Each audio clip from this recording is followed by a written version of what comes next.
In this section we will discuss the OFDM PHY and 802.16d or 802.16 2004 as it is known, using 256 point FFTs. The OFDM PHY is used for non-line of sight and line of sight fixed wireless networks. Before we dive into all the details, let's get a picture of the raw data rates that are available in OFDM for 802.16d using a 256 point FFT and a 20 MHz bandwidth. Multiple bandwidths are available, for example 5 MHz, 1.5 MHz. In this case we will focus on 20 MHz, and let's see what the raw data rates are. As you can see, the raw data depends on the modulation scheme and the coding rate and the guard interval. The highest possible rate that we can achieve is 72.61 megabits per second using 64 QAM with 3 1/4 rate and a guard interval equal to TB over 16, where TB is the useful time. T sub S is the total time of the OFDM symbol. So here's the total OFDM symbol time, TS. The cyclic prefix is T sub G, and TB is the useful information. So actually the inverse of TB is equal to the carrier spacing, which is equal to the sampling rate divided by the number of FFT points, which is 256. Here we have various guard intervals or cyclic prefix times. In this case TB over 16, and we get the highest throughput, 72.61. There's also a capability to use a cyclic prefix equal to TB over 32. As you can see, when the guard interval increases, like when we get the cyclic prefix equal to TB over 4, the throughput decreases, and we see that through this expression over here. The actual data rate can be computed from this expression. Ends of data is a number of carriers that actually carry data, which we will show is equal to 192. So 192 of the carriers carry data. B sub m is the number of bits per modulation symbol, so for 64 QAM that'll equal to 6. C sub r is the coding rate. So we take the number of bits per modulation symbol times the number of carriers, data carriers. We get the total number of bits in the OFDM symbol that is transmitted. If we multiply that times the coding rate, we get the actual number of data bits that are used. And we take that and divide it by the time used to transmit the data, which is T sub S, which is the OFDM symbol time, and we get the data rate. For example, if we use a bandwidth of 20 megahertz, as we shall show, the sampling rate is actually, we have oversampling, so it's 8 over 7. So you take the sampling rate and you divide it by 256, you get the carrier spacing. 1 over the carrier spacing gives you the time T sub B, which is 11.2 microseconds in this case. You take the cyclic prefix as a quarter, obtain T sub S, and use 6 bits for 64 QM and 3 1/4 for the rate, and you use 192 data carriers, and you come up with 61.71 as the data rate. So as the cyclic prefix increases, TS increases, and it's in the denominator obviously, and the data rate decreases. Now the trade-off here, as we shall discuss, is the fact that when you have a very short cyclic prefix, you have to be operating in environments in which the RMS delay spread is small, and that depends of course on the environment. So depending on the RMS delay spread of the wireless network that you're setting up, you can use a smaller cyclic prefix and achieve a higher throughput. The throughput also depends on the modulation used. You have QPSK, 16 QAM, and you have the different rates. The most robust rate in OFDM for 802.16d is QPSK at a half rate. And we'll discuss the fact that in OFDM for 802.16d, you use a concatenated code with an outer code, Reed-Solomon outer code, and a convolution encoder for the inner code. These will all be explained later. This table gives you an idea of the throughputs that we can achieve at a bandwidth of 20 megahertz, and you can sort of compare this with the data rates you can achieve for 802.11a. For example, in 802.11a at 20 megahertz bandwidth, The maximum throughput was 54 megabits per second with 64 QAM and 3 1/4. And in that case, of course, we only had convolutional encoding. So one of the capabilities that 802.16 2004 brings is the fact that you can use different sizes for the cyclic prefix, and that can be optimized for the particular environment you are in order to provide either immunity to multipath, or in the case where you have smaller RMS delay spreads, to achieve higher throughputs. I will now present a overview of the operation of OFDM and 802.16d in a fixed wireless access network. We have a base station with multiple fixed subscriber stations. The subscriber stations can be closer or further away from the base stations. We have two cases where we're sending data from the base station to the subscriber stations, called the downlink, and we have an uplink where the subscriber stations send data back to the base stations. We will focus on time division duplex, in which we have a frame, and in that frame we have a portion for the downlink where the base station sends data to all the subscriber stations, and that's followed by an uplink where subscriber stations then send data bursts back to the base station. In the fixed wireless network, we encounter different environments. We can have a suburban environment over flat land, or we can have a hilly terrain with many trees, or we can be in an urban environment. And the system has to accommodate these various environments. In 802.16d, we have the situation where the subscriber stations can be communicating with the base stations over non-line of sight environment, and that's where OFDM comes into play because of its capability to provide robust communication over multipath fading channels. In some cases, of course, the subscriber stations can have line of sight with the base station, but in general, the communication link is designed to operate satisfactorily over non-line of sight systems.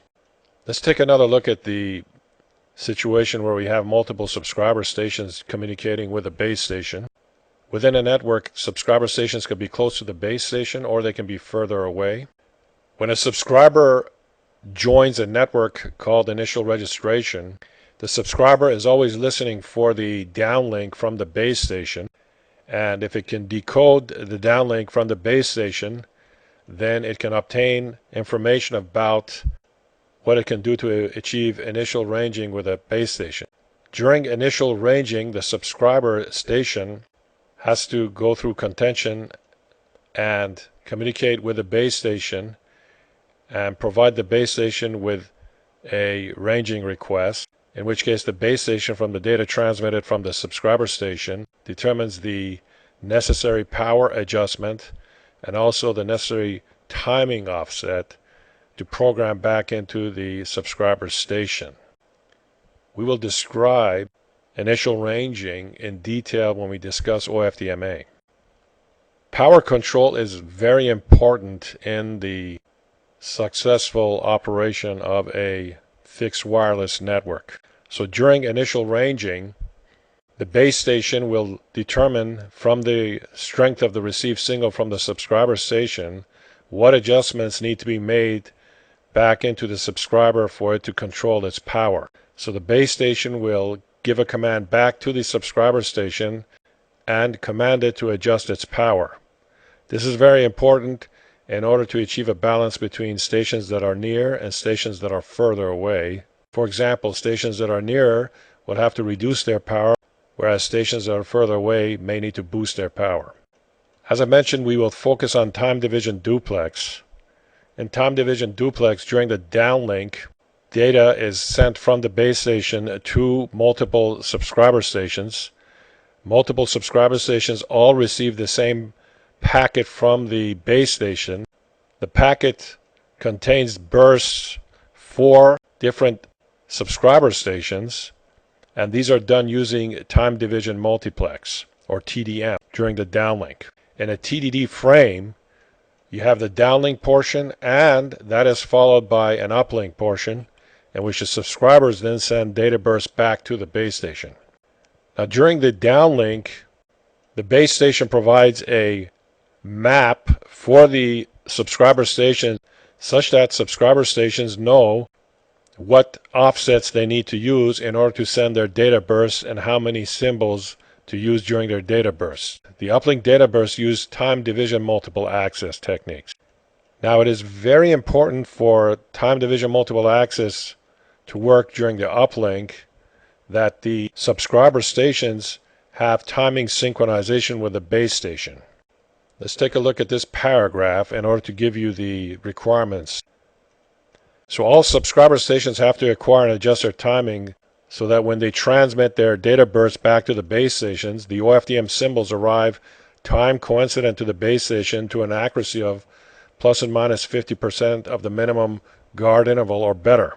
So when the subscriber stations send their data bursts back to the base station, they have to have time alignment. And to achieve timing alignment, they have to have gone through the initial ranging in which the base station adjusted their timing offsets accordingly. So for example, subscriber stations that are further away would actually transmit earlier than subscribers stations that are closer to achieve time alignment. This is very important for time division multiple access during the uplink to work.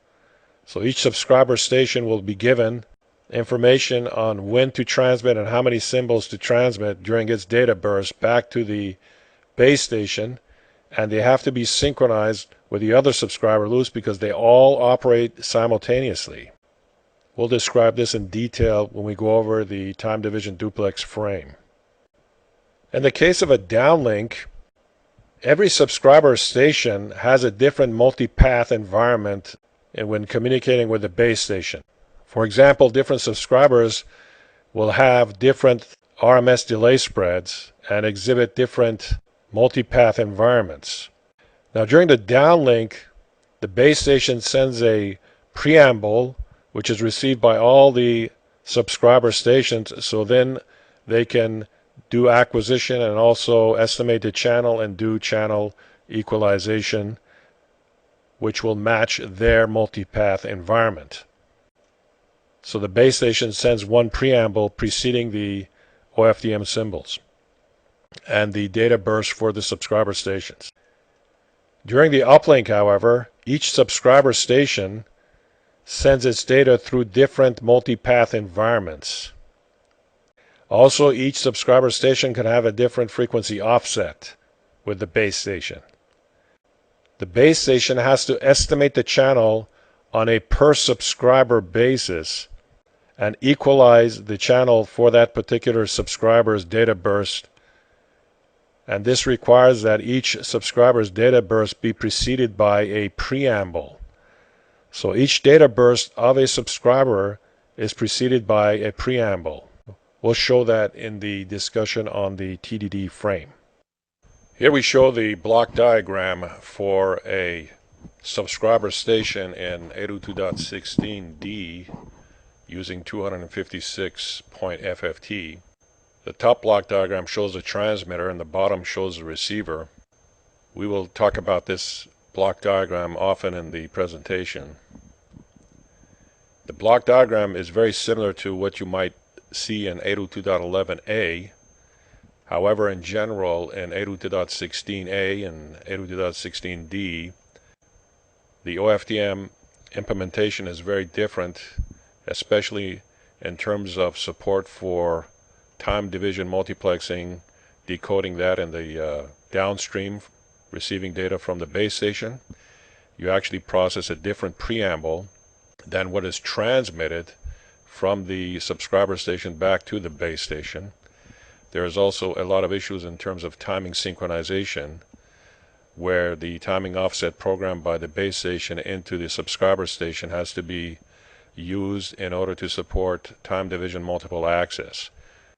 For a subscriber station transmitting back to the base station, data is generated, randomized through the scrambler, and goes through a Reed-Solomon encoder. After the Reed-Solomon encoder, it is passed through the convolutional encoder. It goes through puncturing and interleaving. Then the bits are mapped into the constellation points, QPSK, 16-level QAM or 64-level QAM. And then the Data carriers are combined with the pilots. There are 8 pilots and then nulls for the guard intervals in the frequency domain and a null at DC to create 256 carriers which go through the inverse FFT, in which we obtain the time domain, 256 samples. A cyclic prefix is added. The cyclic prefix can be any one of 4 and is programmable. And we go through a parallel to serial converter. We take the in-phase and quadrinterphase term and transmit them through the radio. In OFDM for 802.16a or 802.16d, we use what you call a concatenated forward error correcting coding, with the Reed-Solomon encoder as the outer code and convolutional encoder as the inner code. And this provides for a much more robust communication over wireless fading channels in comparison to, for example, 802.11a, in which case we only use the convolutional encoder and puncturing and interleaving. It is very important to note that the Reed-Solomon encoder and decoding corrects for bursty errors and also random errors, whereas the combination of the convolutional encoder and Viterbi decoder is good at correcting random bit errors. Also, we note that when the Viterbi decoder cannot correct for the errors, you usually create a burst of errors from the Viterbi decoder when it is incapable of correcting the errors. In this case, the Reed-Solomon encoder as the outer code then can correct the bursty errors from the Viterbi decoder, and we still get reliable forward error correction. Also, the Reed-Solomon encoder is very appropriate for multipath fading channel where deep fades can wipe out multiple carriers and you may encounter bursty errors. Of course, we attack that problem with the interleaver, but in general the Reed-Solomon as the outer code also helps in terms of bursty errors due to deep fades in the multipath environment. But in particular, when the Viterbi decoder fails to correct the errors, it actually creates a bursty error which is then corrected by the Reed-Solomon decoder. Here we're showing the case for the subscriber station. The subscriber station receives a preamble from the base station, and as we mentioned, is different than the preamble that is actually transmitted from the subscriber station. The preamble from the base station is longer, has multiple symbols and 2 long symbols that are used for both acquisition, carrier offset estimation and correction, and channel estimation and equalization, which we show over here. Each subscriber station has to decode all the OFDM symbols that it receives, including the burst for other subscriber stations, since the actual destination, that is, a subscriber station can figure out that the data burst is for it by actually decoding the MAC header.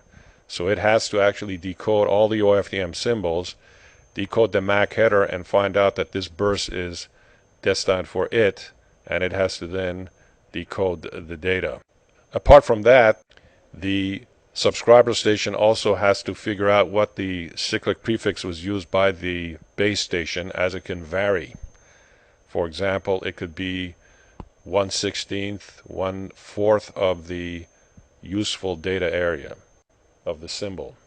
There are 8 pilots in the OFDM used in 802.16d for non-line of sight communications, and we have pilot tracking, which tracks the pilots in case of motion, and also for long packets in the case where the channel actually changes, and also for tracking the residual carrier offset estimation error due to noise. The demapper, of course, can be a soft demapper. We go through the de-interleaver, de-puncture, and the Viterbi decoder, and through the Reed-Solomon decoder, and then we go through the de-scrambler and recover the original data. So an important point to realize is the fact that the subscriber station has to figure out what cyclic prefix was used, and then when it turns around and performs the transmission back to the base station in the uplink burst, it has to use the same cyclic prefix that was used by the base station. This diagram shows the organization of the carriers within the 256.0 FDM used in 802.16d. We have 256 carriers shown over here. We have 28 nulls, carriers that are set to null. on the left-hand side of the spectrum, and also 27 carriers set to null on the right hand, and these provide guard intervals in order to provide the brick wall OFDM carriers in the frequency domain, and also obviously to ease filtering requirements and also interference into adjacent channels. As usual, the DC is null, so if we have 256 carriers, we include the DC null plus the 27 nulls on the right plus 28 nulls on the left. That gives us 56. Subtract that from 256, and we have 200 used carriers. Of the 200 used carriers, 8 carriers are allocated for pilots. So if we subtract that out, we are left with 192 data carriers, carriers that actually carry data. For example, in 64 QAM, each carrier will carry 6 bits of coded data. This table summarizes the parameters for OFDM. So the number of FFT points is 256. We have 200 used carriers. 8 of these are pilots, so 192 are actually used for data, coded data. It's very important to note that the sampling rate is different in the sense that was used in 802.11a, where the sampling rate equaled the bandwidth. In this case, the sampling rate is higher. We use oversampling with the ratio 8/7, especially when we're talking about license exempt bands. So the ratio of the sampling rate over the bandwidth is 8/7, and there's an interesting formula you need to use in order to calculate what the sampling rate is. We'll get to that later on. So we have oversampling. There are 4 guard intervals, 1/4, 1/8, 1/16, and 1/32 of the useful part of the OFDM symbol. And this is very important in terms of adjusting the operation within an environment to the actual RMS delay spread, and actually improving throughput when you have smaller RMS delay spreads by using a shorter guard interval. As we pointed out, there are 28 null carriers at the lower frequency and 27 at the higher frequency with a null at DC. And these are the frequency offset indices of the guard intervals. These are the indices of the actual pilots. There are 8 of them, as we showed in the diagram over here. And these are the actual allocations for the data carriers. Let's talk about the concatenated Reed-Solomon convolutional coding that is used in OFDM and 802.16a and d. The Reed-Solomon encoding is derived from a systematic Reed-Solomon code with parameters n equals 255, k equals 239, and t equals 8. N is the actual number of bytes used after encoding. So that's the number of bytes that is actually transmitted out of the Reed-Solomon encoder.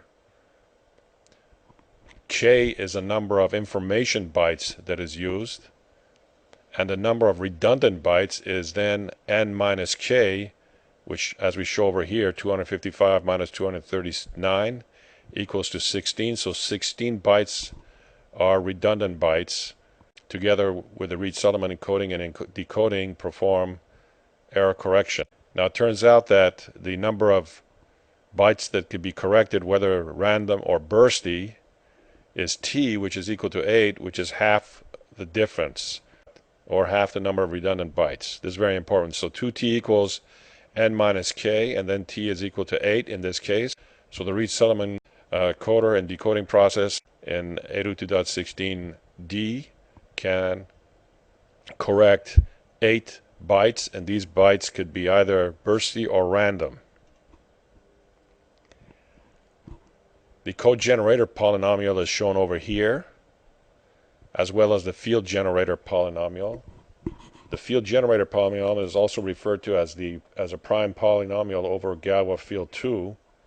In the case here where we have Galois field 2 to the 8th, then this is the prime polynomial, also known as a primitive polynomial. So this is the information you need in order to design a Reed-Solomon coder and decoder. We will not get into the hardware implementation of Reed-Solomon. It is out of the scope of the present presentation, but Hopefully we'll provide a separate tutorial on Reed-Solomon coding and decoding. It is important to point out that Reed-Solomon coders are linear block codes and are a subset of BCH codes. Very important to note that Reed-Solomon coding can correct for bursty errors, especially errors that are due to the Viterbi decoder. When the Viterbi decoder is unable to correct for the errors, it'll create a bursty error, in which case the outer code, which is a Reed-Solomon coder, which then does a great job in correcting for bursty errors, and this adds a lot to the robustness of the forward error correcting coding for OFDM and 802.16d in transmitting over wireless channels, wireless multipath fading channels. Reed-Solomon codes, since they are part of the linear block codes, can also be shortened, and this is a way to actually change the coding rate.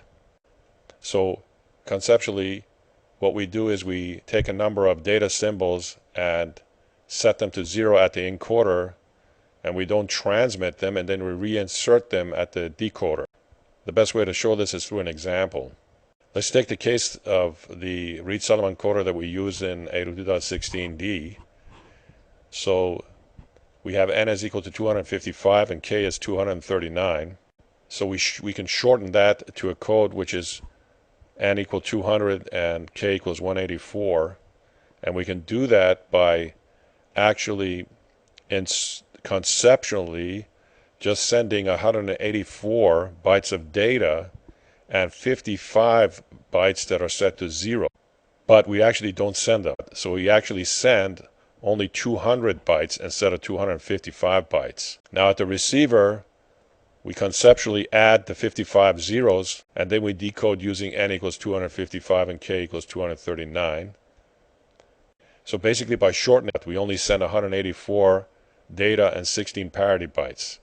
Note that the parity bytes is the same in this case. So shortening allows us to achieve different coding rates, and it also takes advantage of the fact we use the same Reed-Solomon coder and decoder, but using a shortened block with a different rate.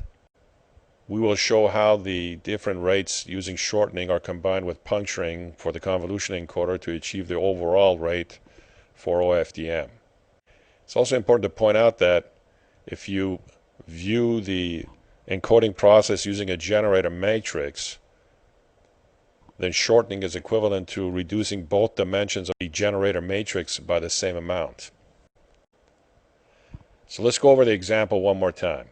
We have a Reed-Solomon encoder which has n equals 255 and k, the information bytes, equals to 239. Instead of sending 239 information bytes, we send 184 information bytes, and we add 16 redundant bytes to get 200 bytes as the encoded number of bytes that we send. So this way we have actually shortened the encoder, and we're actually sending only 200 bytes instead of 255, thus reducing the bandwidth requirements. At the receiver, we conceptually add 55 0 bytes to get back the 255, and then proceed with the decoding. Now there's a lot of implementation issues involved here, but it is important to note that we actually reuse the Reed-Solomon coder for the various shortened Reed-Solomon codes. Here we show the convolutional encoder used in 802.16a. It's very similar. In fact, it is the same convolutional encoder that is used in 802.11a. The polynomials are exactly the same. And for every data bit we input, we output one data bit on the X and one data bit at the Y. So for every input data bit, we get 2 output data bits, so the coding rate is 1/2. So we're adding redundancy to the data. So for every data in, we get 2 data bits out. The constraint length k equals 7 in this case. So we have a 6-bit shift register shown over here. And we use the Viterbi decoder in order to correct for any errors in the channel.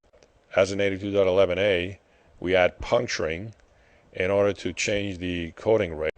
So in this diagram, we will explain exactly how we achieve puncturing in 802.16d. The rates shown over here are the rates due to puncturing. So if we don't do any puncturing at all, we have a rate equal to 1/2. In that case, we send both x and y. And in this case, also note that the free distance is equal to 10, the highest. So this has the best capability for correcting for errors, random errors.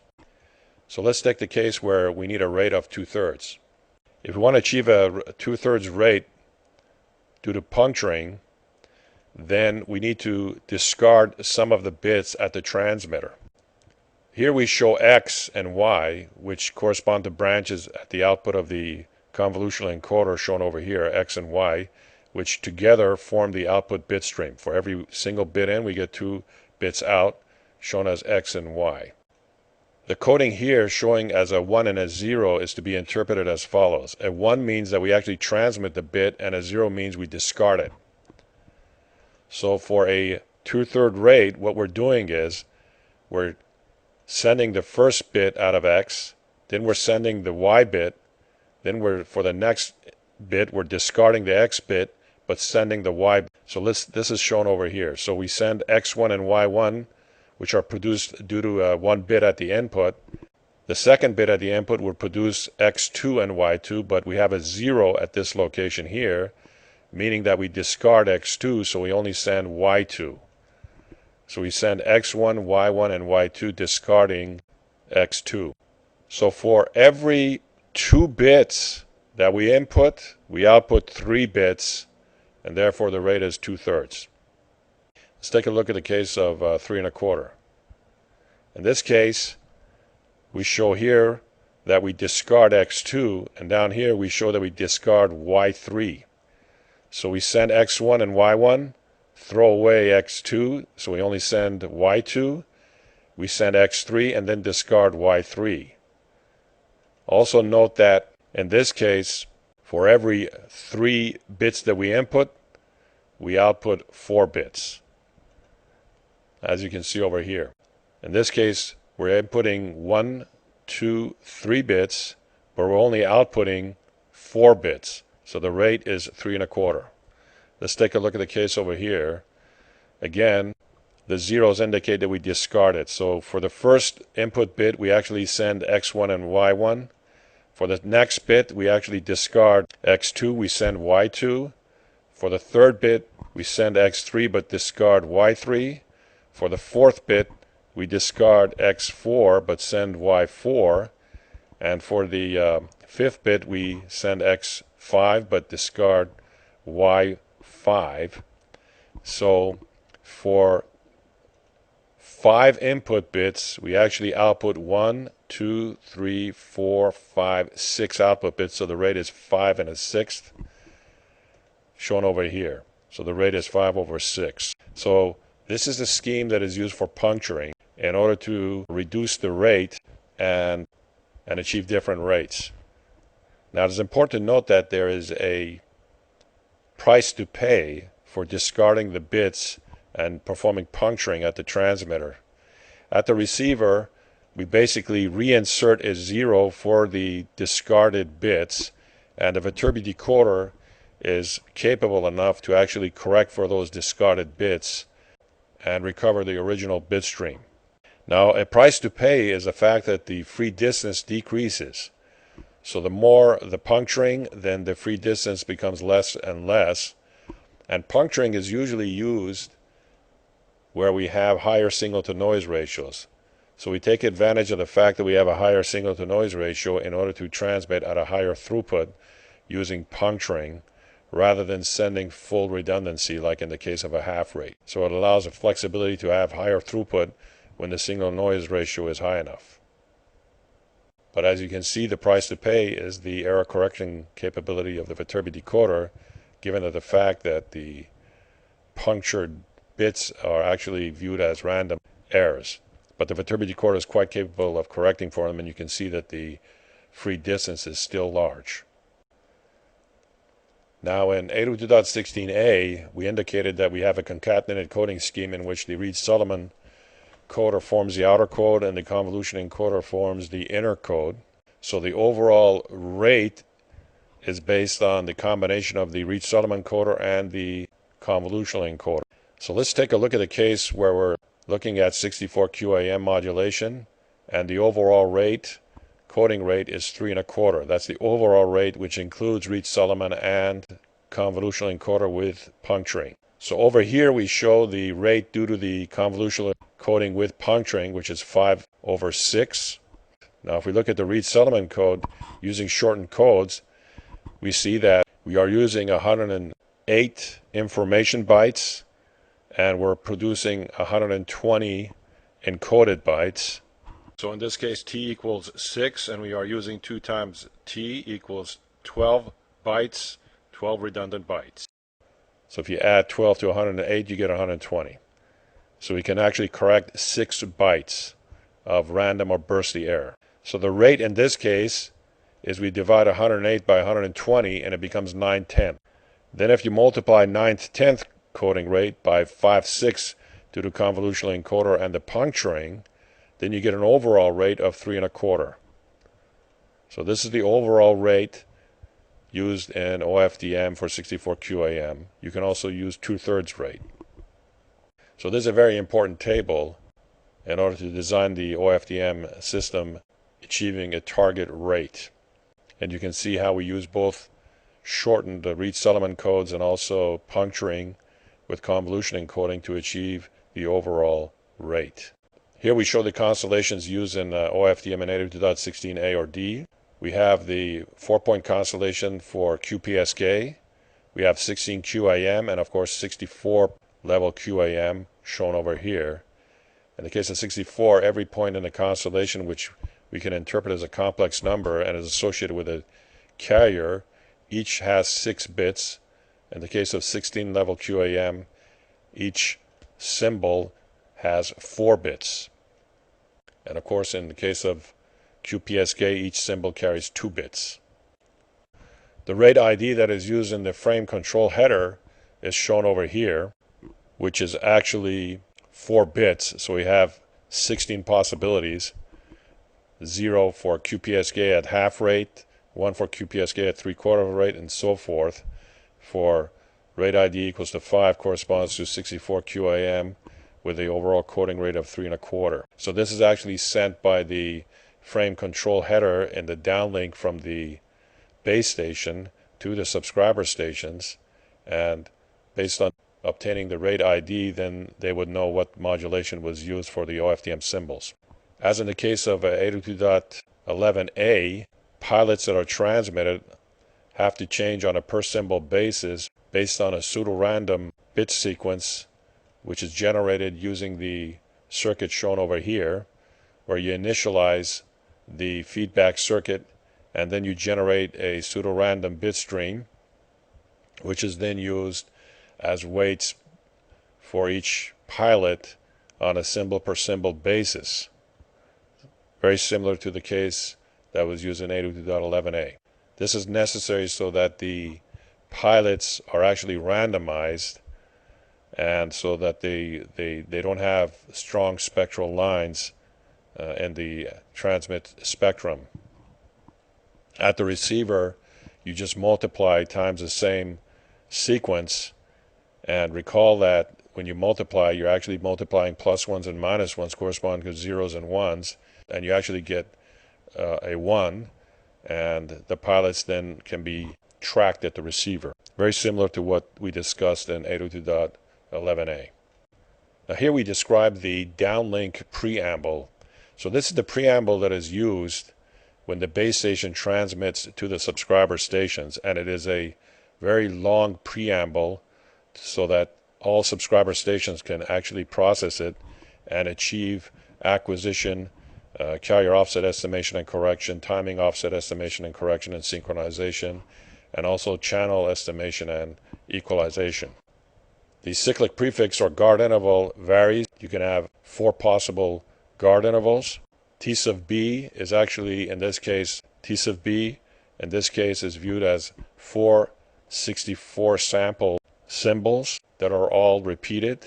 Then you have another cyclic prefix, same as the use for the short preamble. For the long preamble, which is comprised of two symbols, 128 samples each, which are exact copies of each other, and we'll describe them in a minute.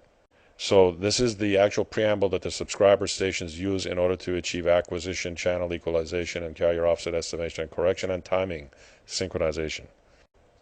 The uplink preamble is different, but this is the actual preamble that is used when subscriber stations send their data bursts back up to the base station in a time division multiple access fashion.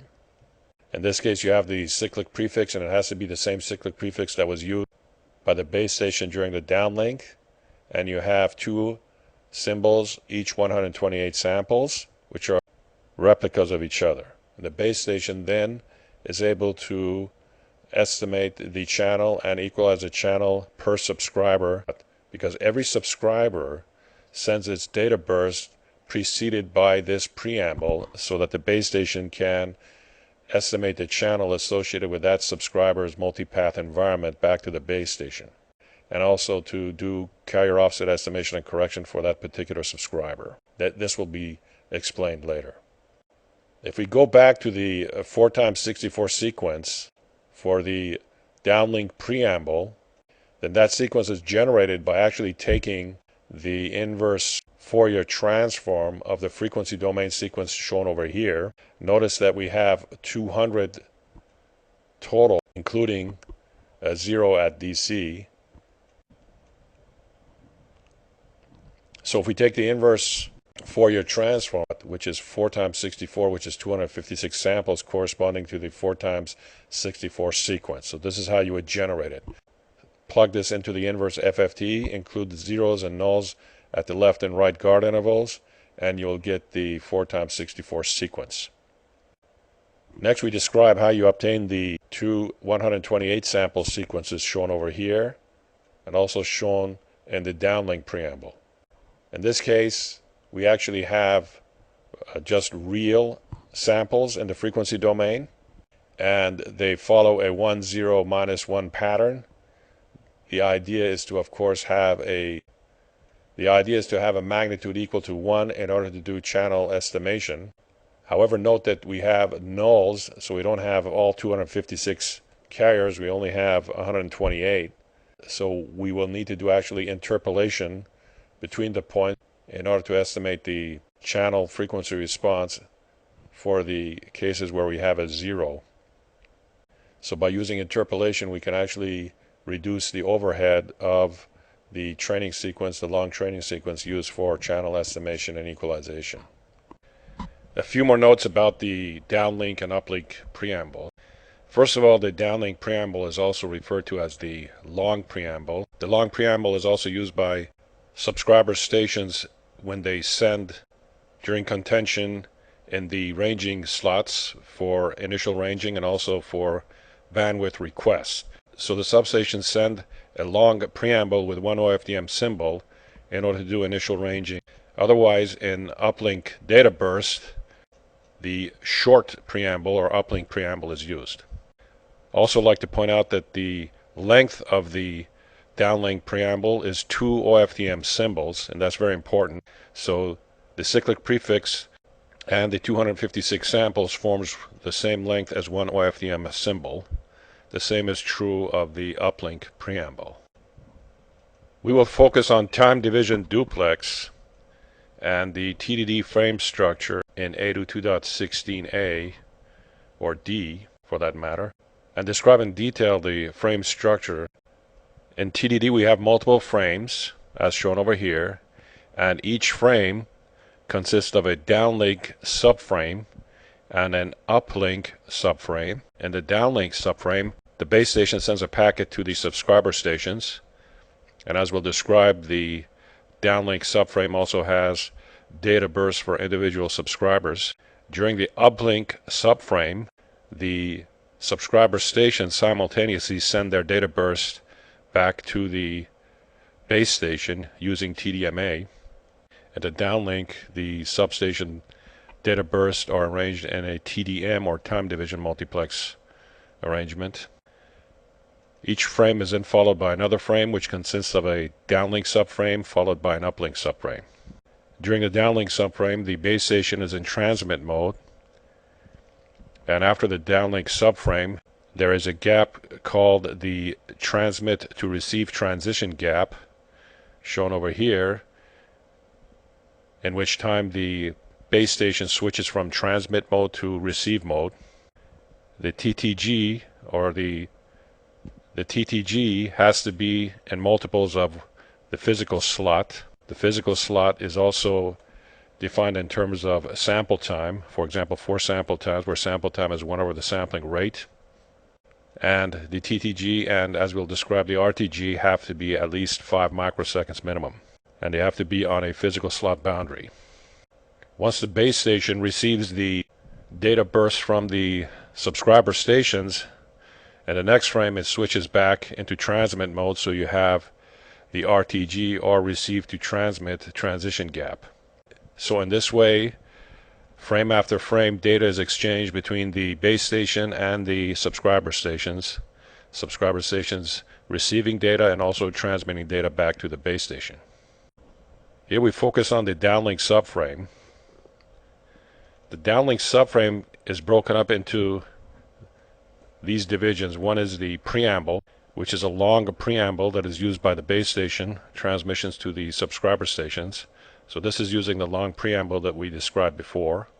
So here's the long preamble, which is sent by the base station during the downlink to all the subscriber stations. And the subscriber stations use this preamble in order to do both acquisition, frequency offset estimation and correction, timing synchronization, and also channel estimation and equalization.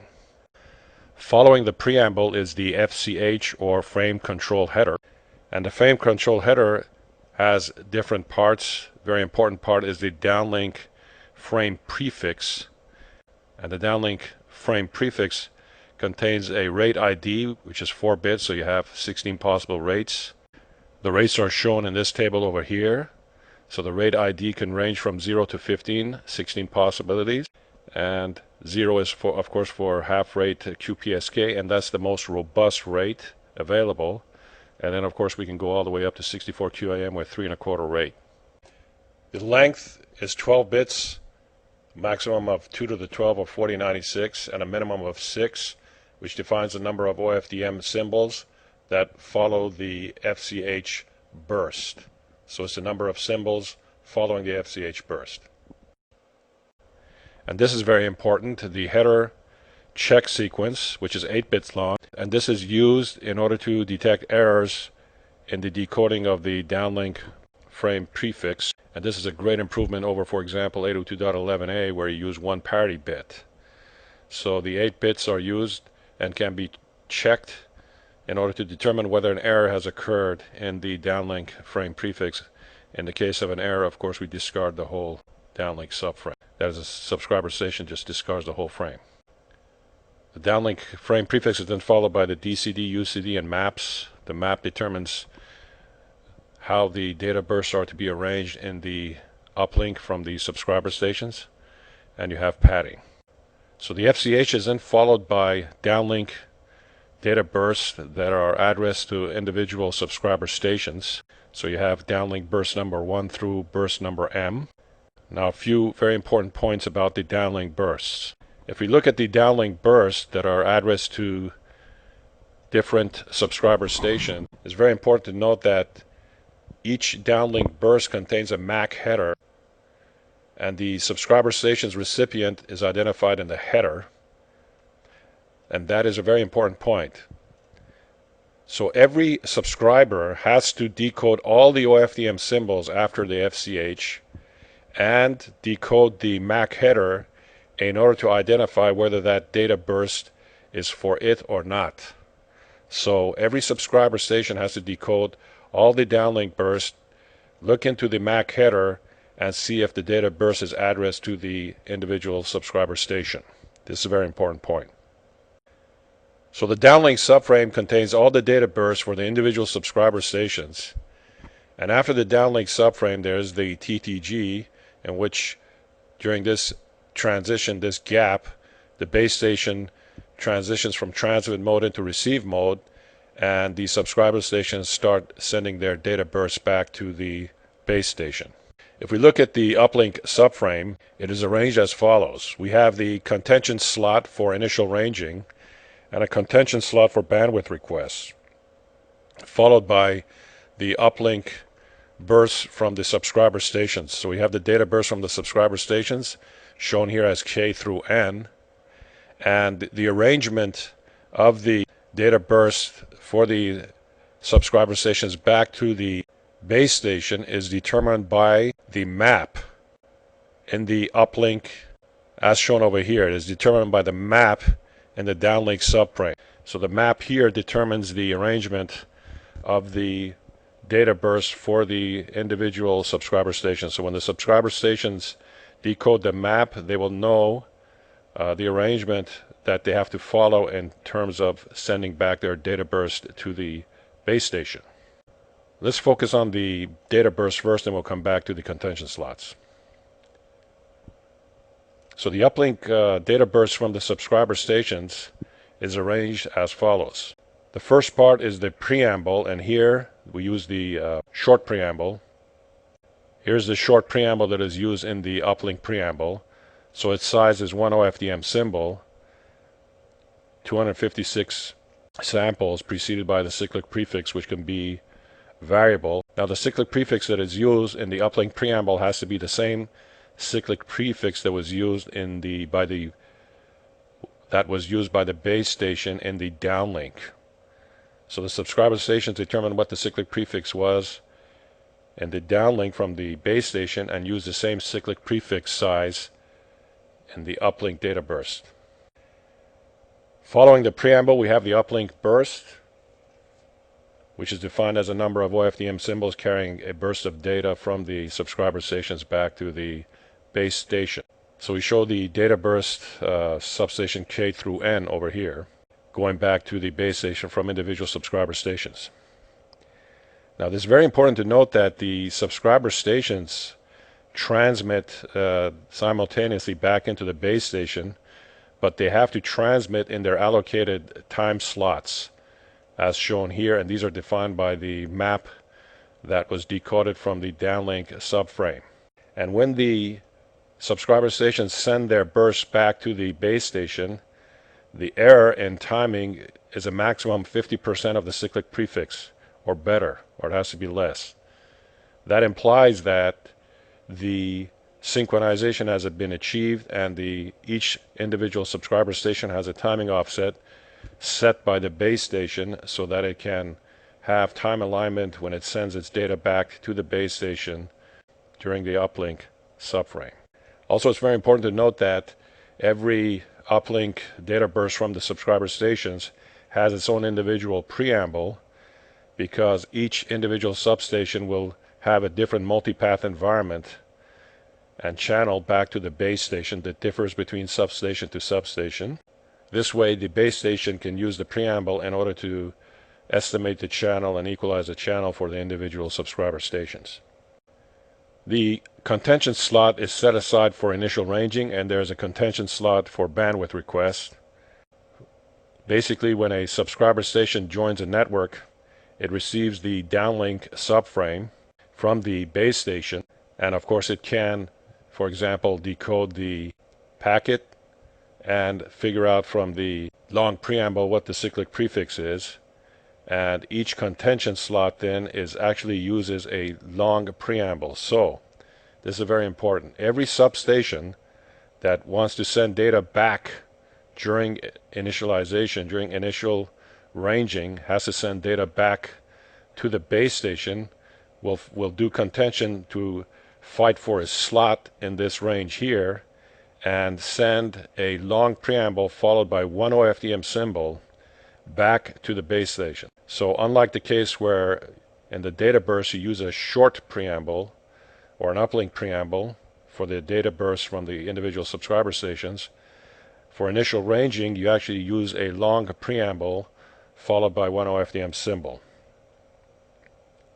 And it's during this time that the subscriber station then sends data back to the base station for initial ranging, and the base station will process that data and figure out what the power setting should be and what the timing offset should be, and send that back to the individual subscriber stations and program their timing offset and also power in order to achieve power control and timing synchronization. There's also contention slots for bandwidth requests. During the contention slot, for bandwidth requests, for example, the subscriber station uses the Uplink preamble or the short preamble followed by one OFDM symbol to send their bandwidth request. Furthermore, the OFDM symbol that is used in initial ranging and sending information back into the base station for initial ranging or bandwidth request has to use the most robust mandatory burst profile, in this case half rate QPSK. Let's take a closer look at the Uplink burst transmissions from the subscriber stations shown over here. And as we've mentioned, these uplink bursts from the subscriber stations are defined in the map and the downlink subframe, in which the subscriber stations all receive that map. In the map there is the start of the allocation, and then there are elements which define the uplink burst for individual subscriber stations, and let's take a look into that. Here's a table that shows the OFDM uplink map information element. So if there are n uplink bursts from n subscribers, there are at least n information elements in the uplink map. Actually, there could be more information elements than the number of subscribers. And in the uplink map, there is a start of the allocation. And let's go over this for a second. In the uplink map information element, for each uplink burst, there is the definition of the CID. So the CID is 16 bits, and the CID is the connection identifier. It's a 16-bit number that was assigned by the base station to the subscriber station during initial ranging when it registered into the network. So the subscriber station, by going through the information element, can search for its CID. When it sees its CID, then it knows that this information element belongs to it. The UIUC is 4 bits, and if it happens to be not equal to 4 or 15, and if we're not using subchannelization, then the duration is specified for the data burst. So the duration for the data burst is 12 bits long, which is the number of OFDM symbols for the data burst for the subscriber with the CID indicated in the information element. So this is how a subscriber station can first of all search through the information elements, and if it finds its CID, matches its CID, then it can get the duration of its uplink burst, and by going through all the information elements and calculating all the durations, it can find out exactly the offset in OFDM symbols at which time it will begin its transmission of its uplink burst back to the base station. So let's go over this again. The uplink map will have an n number of information elements. N is specified, so each subscriber station can go through the n information elements, check the CID in each information element, and for its CID, figure out what the duration of its uplink burst is, and since it knows the duration for all the previous information elements, from all the previous information elements, it can figure out exactly the time to begin transmission and for how long, how many OFDM symbols. So back to the uplink subframe. So each subscriber station has an uplink 5 burst, and in the burst the subscriber stations send the short preamble, the uplink preamble, and an uplink burst, the duration of which they extract from the information element in the uplink map during the decoding of the downlink subframe. This is a very important picture which shows a number of subscriber stations transmitting back to the base station.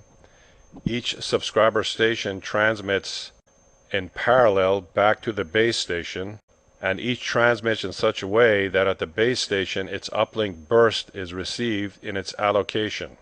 Now the only way that's going to happen is that each subscriber station has gone through an initial ranging with automatic corrections such that it has a offset time that I'm showing over here as, for example, for subscriber number 1 as T1 offset. This offset basically indicates when the subscriber station can transmit back to the base station in order to have alignment, timing alignment at the base station. So every subscriber station will have this timing offset for synchronization. And here we're showing them 1km through all the users indicated by user 1, user k, user m. Let's give an example. If user 1 is close to the base station while user k is further out, then the timing offset for user 1 would be larger than for user k. So user k would actually transmit first because it has a longer round trip delay to the base station than user 1. And each subscriber station obviously has to also transmit based on the offset of its uplink burst, and that is determined by knowing the start of the allocation plus the duration of the previous burst from the different subscribers, and it knows what the offset is and what the duration is, and then it transmits during that time, but taking into consideration the timing offset that has been programmed into it such that they all arrive aligned in time as shown over here. So all the uplink data bursts from the subscriber stations arrive at the base station orthogonal to each other. That is, there is no overlap, although they are transmitting in parallel.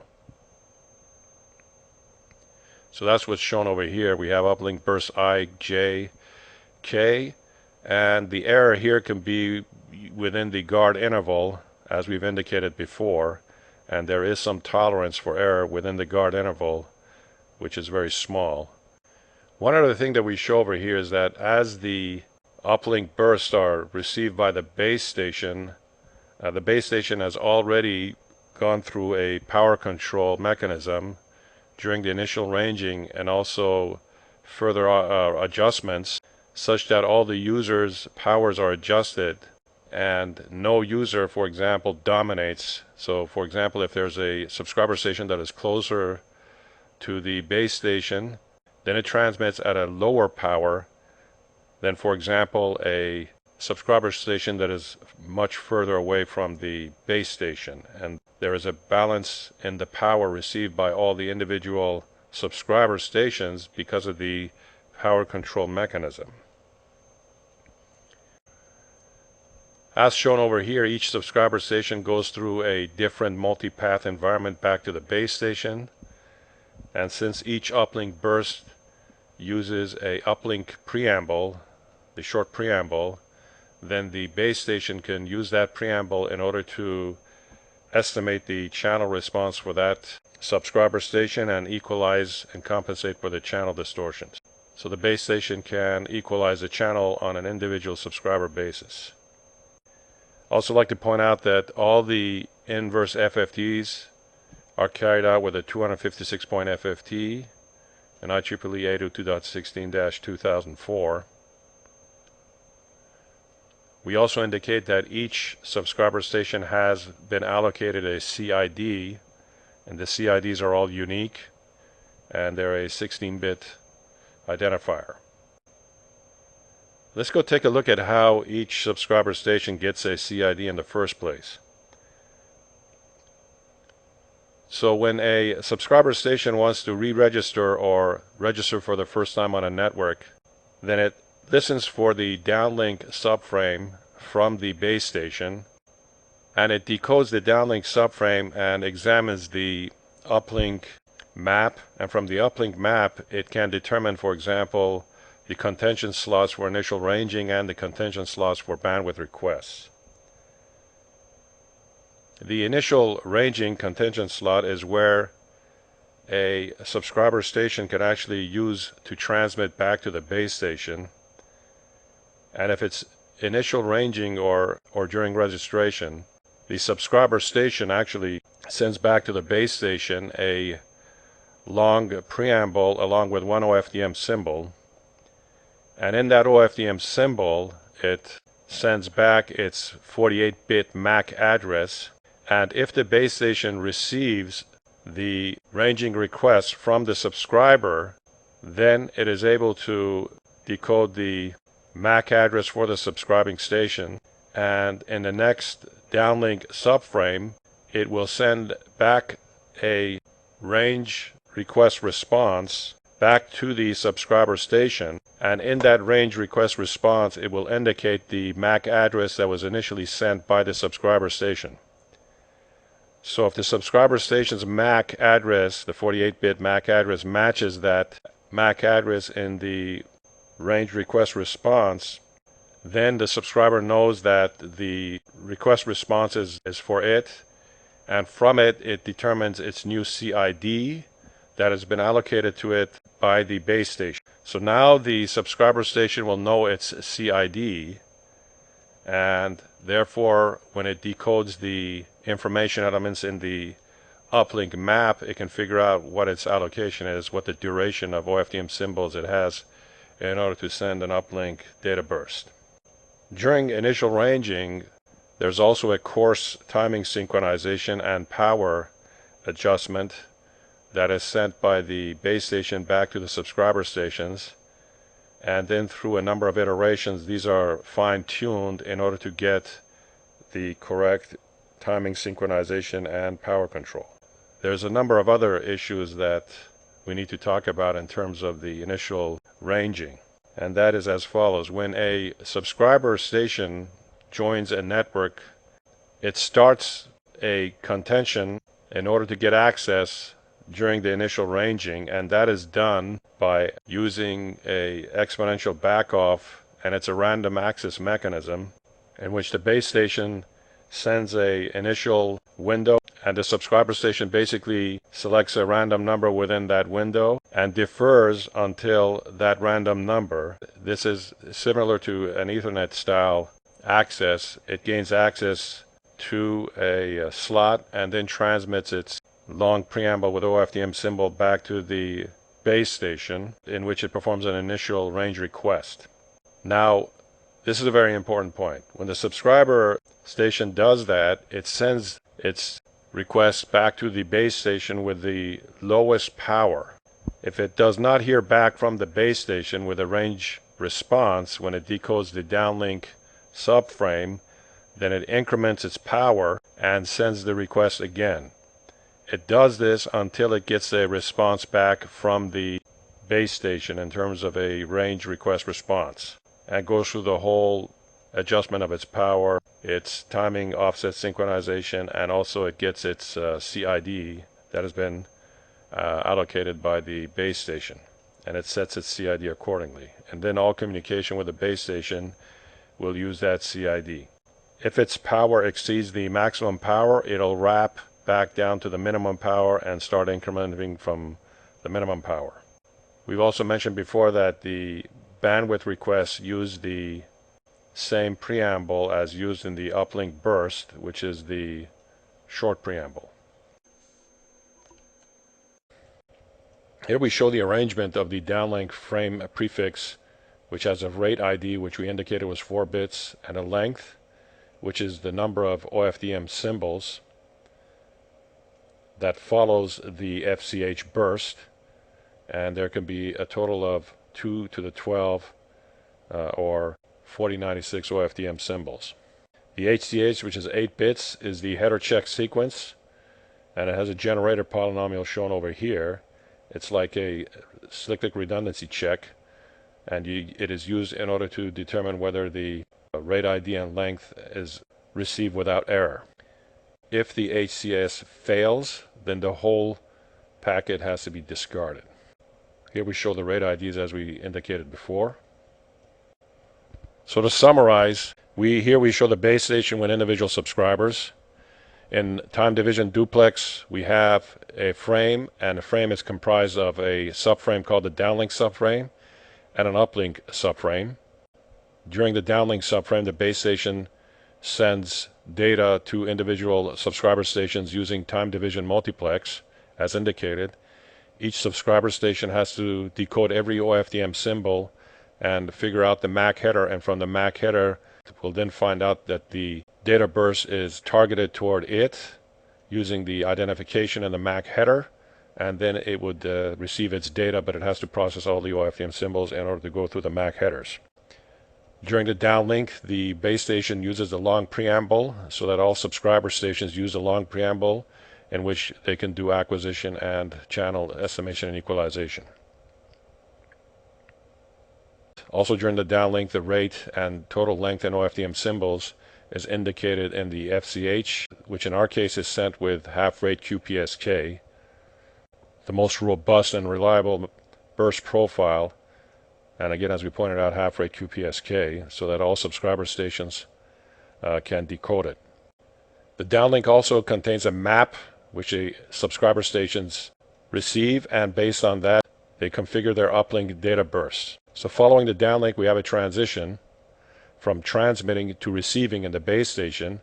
So we got the TTG, or the transmission to receiver transition gap, minimum of 5 microseconds, in which the base station goes into receive mode. At this stage, the individual subscriber stations contend for initial ranging if they're just joining the network, or for bandwidth requests, and then that's followed by individual data bursts from the subscriber stations back to the base station, and this is using TDMA, or time division multiple access. And each data burst is defined by the map that was decoded during the downlink from the base station. The subscriber stations obviously have to be time aligned so that their OFDM symbols that are received at the base station have an error of less than 50% of the cyclic prefix, or actually they have to be much better than that. And that is achieved during the initial range. Also, the power that a subscriber station uses to send its burst has been already set and controlled by the base station during power control during initial ranging.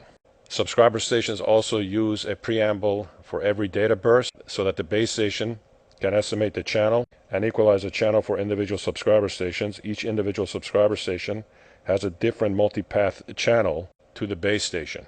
Also, the base station has a different multipath channel in the downlink to the subscriber stations, but since it sends the long preamble, each individual subscriber station can estimate the channel and equalize appropriately. Prior to the transmission of the next downlink, there is a receive to transmit transition gap, or RTG, in which case the base station goes from receive mode back to transmit mode, and then the next frame is sent with a downlink and an uplink subframe.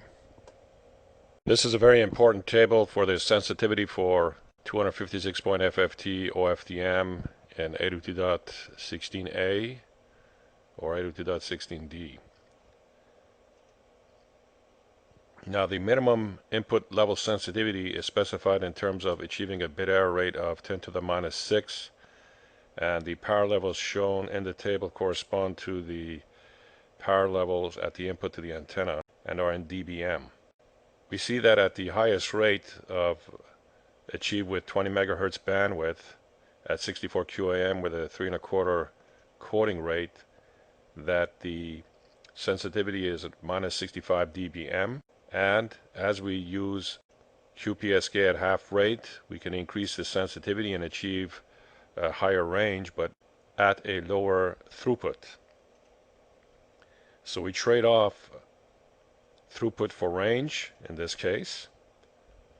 Also note that we can achieve higher sensitivity by going to lower bandwidths. For example, at 5 megahertz we have a sensitivity of minus 86 dBm versus a sensitivity of 80 dBm at 20 megahertz. The fact that we can trade bandwidth for sensitivity means that we can expand the coverage of the cell by going to a lower bandwidth. Of course, the trade-off is throughput. Now, the assumptions behind the sensitivity table are as follows. First of all, a noise figure of 7 dB is assumed for the receiver, and a 5 dB implementation loss is assumed. And we assume the values for SNR and EBN0 as in this table. So, for example, for QPSK, the receive signal noise ratio at half rate coding is 9.4, and as we use a rate of 3 1/4, which means we use puncturing and shortening of the Reed-Solomon code, the SNR has to increase by 11.2 in order to achieve the bit error rate of 10 to the minus 6. Obviously, when we go to 64 QAM, we need a larger signal to noise ratio in order to achieve 10 to the minus 6 bit error rate. And the EBN0 is equal to 19, and for 16 QAM it's equal to 14.5. Recall that this set of family of curves, which was derived, shows that the EBN0 versus the different modulation for QAM and phase shift keying, multi-level phase shift keying. Of course, we're interested in QAM. So here we're plotting the probability of a symbol error versus the EBN0, and for QPSK or 4-level PSK, we see that the EBN0 is equal to 10.5 for a symbol error rate of 10 to the minus 6, which corresponds to what we have in the table here. So these two correlate. Also, we show that for 16-level QAM, we get around 15, and here we get 14.5, and also 19 for 64 QAM, and around 20 over here. So these two correlate very well. And of course, the EBN0 can be related to the signal noise ratio, but we also have coding and forward error correction coding going on, so we have to be careful in that association.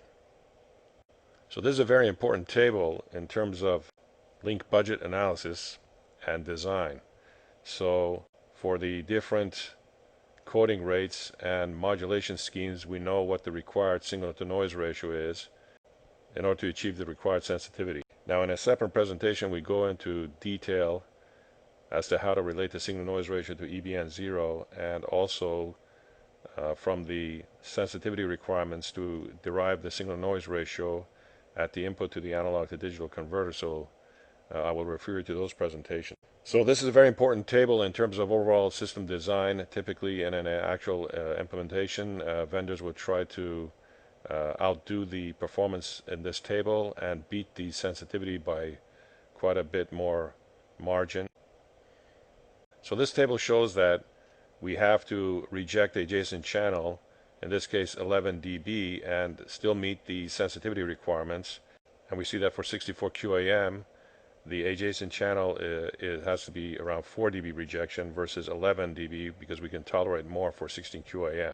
In the case of non-adjacent channel, for example, alternative channel, typically these are filtered out in the RF front end in the baseband filters, and in the baseband digital signal processing, we typically have filters like the decimation filter would operate in completely rejecting the adjacent channel, and we relax the requirements on the analog front end baseband filters.